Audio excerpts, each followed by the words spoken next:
Neurology మీరు select చేయడానికి ఏదైనా రీజన్ ఉందా మేడం? మనం కామన్గా చూస్తాం కదా, ఇప్పుడంటే కొంచెం ట్రీట్మెంట్ మొడాలిటీస్ పెరిగాయి. అప్పట్లో ఎక్కువగా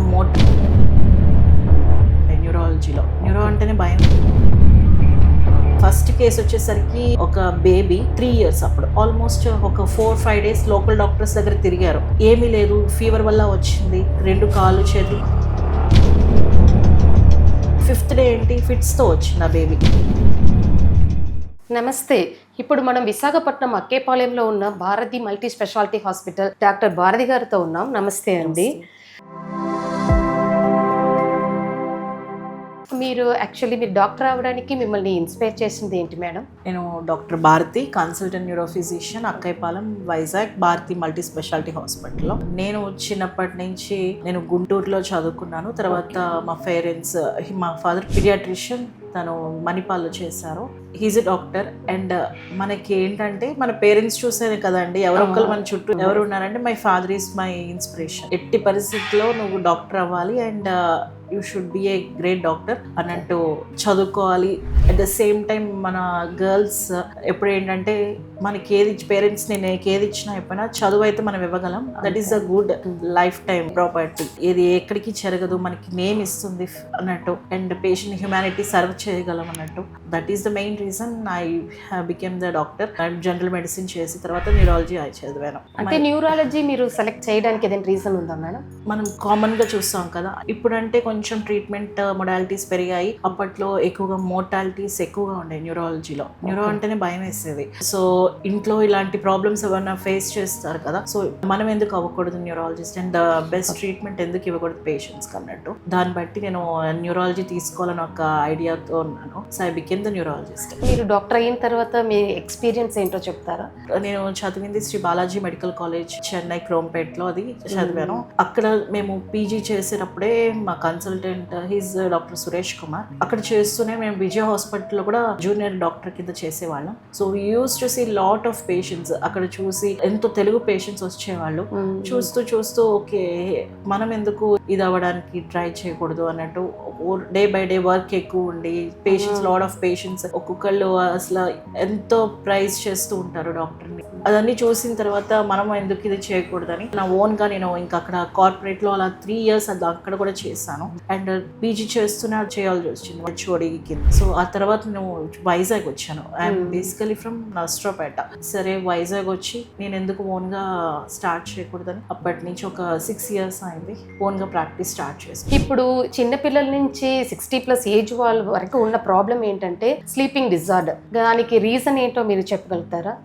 ఇది చెప్పే ముందు ఒకటి ఏంటంటే, I use to see lot of paediatric patients. Neurological issues ఉన్న పీడియాట్రిక్ కేసెస్ చాలా ఉంటుంది. ఐ యూస్ టు సీ చాలా క్రిటికల్ కేసెస్ అనేవి ఎక్కువ చూస్తాము. అడల్ట్లో ఏంటంటే అంతకన్నా హెడేక్, డిస్క్ ప్రాబ్లమ్ అనేవి కామన్గా ఉన్నాయి, ఎక్కువ చూస్తాము మేజర్ ప్రపోర్షన్లో. కానీ మా ఫాదర్ దగ్గర నేను చూసిన మెనింజైటిస్, ఎన్కెఫలైటిస్, అది బ్రెయిన్కి ఇన్ఫెక్షన్ రావడం, అలాంటి కేసెస్ చాలా ఎక్కువ చూసేదాన్ని. ఆటిజం, ADHD కేసెస్ అన్నీ ఎక్కువ చూసేది.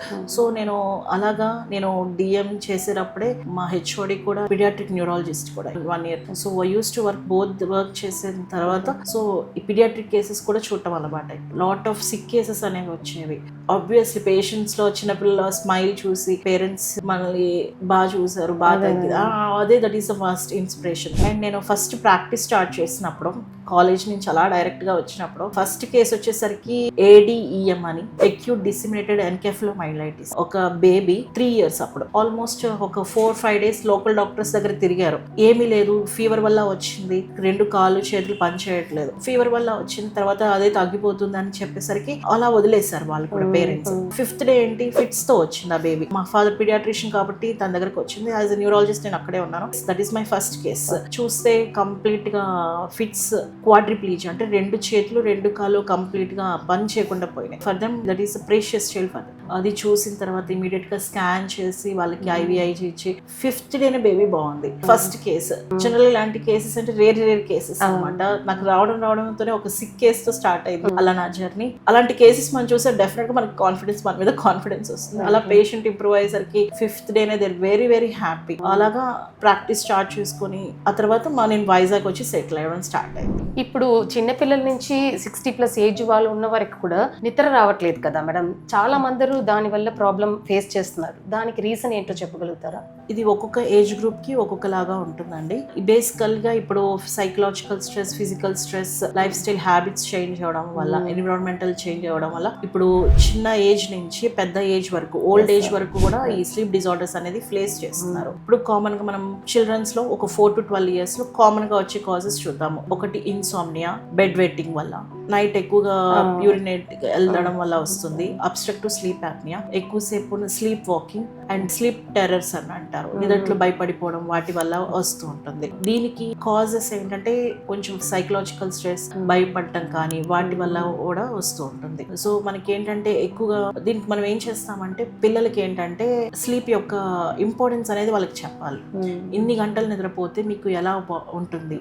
ఒక్కొక్క ఏజ్ గ్రూప్ కి ఒక్కొక్కలాగా స్లీప్ ప్యాటర్న్ ఉంటుంది అనమాట. చిన్నతనంలో ఫస్ట్ మార్నింగ్ నిద్రపోతారు, నైట్ నిద్రపోతారు, అలాగా ఒక 12 hours సరిపోతుంది. ఏజ్ పెరిగే కొద్దీ మోనోఫేసిక్, ఒకసారి నిద్రపోతారు. ఆ టైంలో బెడ్ వెట్టింగ్ ఎక్కువ ఉన్న వాళ్ళు ఏంటంటే ముందుగానే బేబీస్ని యూరినేషన్ దానికి పంపించేసి తర్వాత పడుకోబెట్టడం చేయాలి. ఎక్కువగా ఫోన్స్ కానీ స్క్రీన్ కానీ ఇవ్వకుండా అవాయిడ్ చేయాలి. వాళ్ళకి స్లీపింగ్ టైం అనేది, నిద్రపోతే ఎంత బాగుంటుంది, దాని యొక్క బెనిఫిట్స్ ఏంటంటే అది వాళ్ళకి చెప్పాలి, నేర్చుకుంటారు. అండ్ ఫిక్స్డ్ టైం అంటే ప్రతిరోజు ఈ టైం కల్లా మీరు నిద్రపోవాలని ఒక టైమింగ్ అనేది పెట్టాలి. సో దానివల్ల కూడా కొంచెం టైమింగ్ మెయింటైన్ చేస్తారు, నిద్రపోవడం స్టార్ట్ చేస్తారు. ఇప్పుడు ఇలాంటి న్యూరో ప్రాబ్లం వచ్చే వాళ్ళకి మీరు ఎలాంటి ట్రీట్మెంట్ ఇస్తున్నారు madam? 13 to 18 years age group లో చాలా మంది ఎగ్జామ్స్ అని, స్టడీస్ ఎక్కువ ఉండడం వల్ల లేట్ గా నిద్రపోవడం, నైట్ అంతా మేల్కొని ఉండడం, మార్నింగ్ అంతా నిద్రపోవడం, నిద్ర సరిగా పోకుండా ఉండటం, అలా స్లీప్ చేయడం, అవన్నీ మోస్ట్ కామన్ కాజెస్ అనమాట. అండ్ యాంగ్జైటీ వల్ల కూడా, వీటన్నిటికీ ఏంటంటే రీజన్స్ యాంగ్జైటీ ఉండడం, ఫియర్ ఉండడం,